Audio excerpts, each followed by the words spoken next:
sobre inteligência e distribuição em curva normal dessa característica. Para quem achou que psicólogo não trabalhava com estatística ou com psicometria, se enganou. Inclusive, essas duas disciplinas me ajudaram muito na época de faculdade e continuam me ajudando até hoje. Quem trabalha com avaliação neuropsicológica, a gente está lidando com isso o tempo inteiro, porque os resultados das avaliações que a gente faz, se a gente usa instrumentos psicométricos que têm resultados quantitativos, a gente precisa interpretar esses resultados, entender o que eles querem nos dizer. E é super importante a gente ter um conhecimento de estatística e psicometria para poder fazer isso de uma maneira adequada.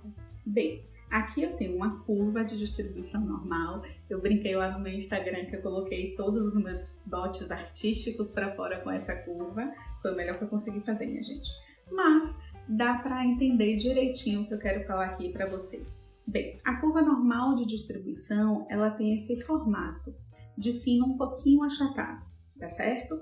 Aí vocês podem ficar na dúvida, poxa, só a inteligência tem uma distribuição normal?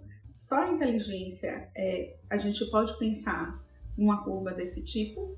Não. Apesar dos testes de inteligência se basearem numa distribuição normal para poder fazer suas validações, suas normatizações, não é só a inteligência que a gente pode pensar dessa forma.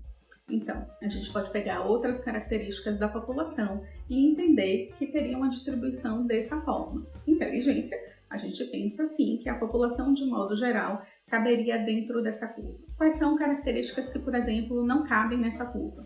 Se a gente pensar peso, por exemplo, vamos pensar o peso de pessoas entre 30 e 40 anos nos Estados Unidos. A gente sabe que lá existe uma questão importante relacionada a sobrepeso. Então, se a gente pega uma curva de distribuição normal e aí a gente pensa que desse lado estariam as pessoas que são mais leves, que pesam menos, e desse lado as pessoas que têm um peso maior, essa curva ela seria deslocada para esse lado daqui, tá bom?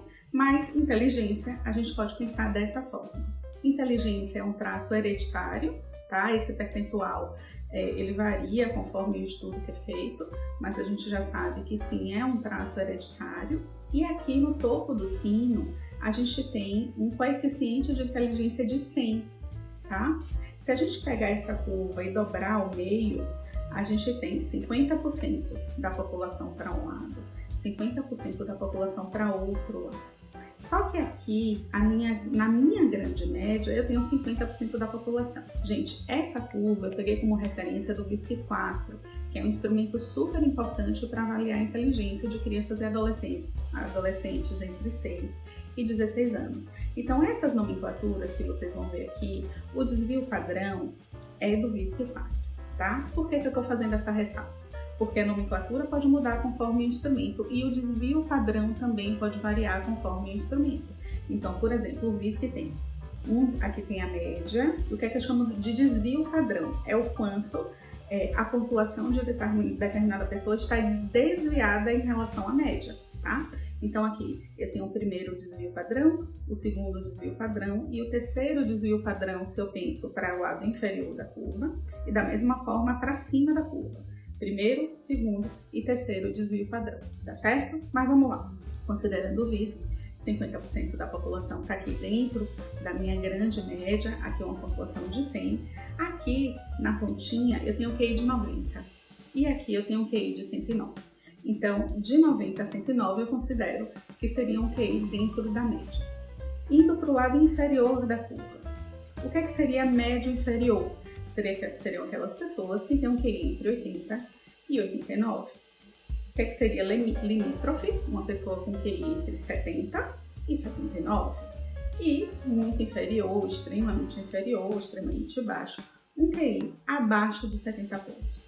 Quando a gente pensa em deficiência intelectual, a gente pode considerar esses dois desvios padrões aqui. Então, aqui é o primeiro desvio padrão da média. Então, pessoas que estão no segundo ou no terceiro desvio padrão da média são pessoas que a gente pode sim considerar com quadro de deficiência intelectual. É só o QI que é determinante para isso? Não. A funcionalidade da pessoa, o grau de suporte que ela precisa também é super importante. Então, eu tenho pessoas que estão aqui no limítrofe, mas que precisam de muito suporte, tá? Então, essas pessoas a gente pode considerar também como deficiência intelectual. Vindo para o outro lado da curva, eu tenho aqui o médio superior. O que seria esse médio superior? Pessoas que têm um QI entre 110 e 119. Superior, pessoas que têm um QI entre 120 e 129. E um QI muito superior, muito acima do esperado, de 130 para cima. Nessa pontinha da curva aqui, minha gente, eu tenho os superdotados, tá? Uma pessoa que tem um QI de 130 para cima. Bem, entender estatística, entender de curva normal, de psicometria não é fácil. Eu espero que eu tenha ajudado vocês a entenderem um pouquinho o que é que significa uma distribuição normal quando a gente considera inteligência. Até a próxima!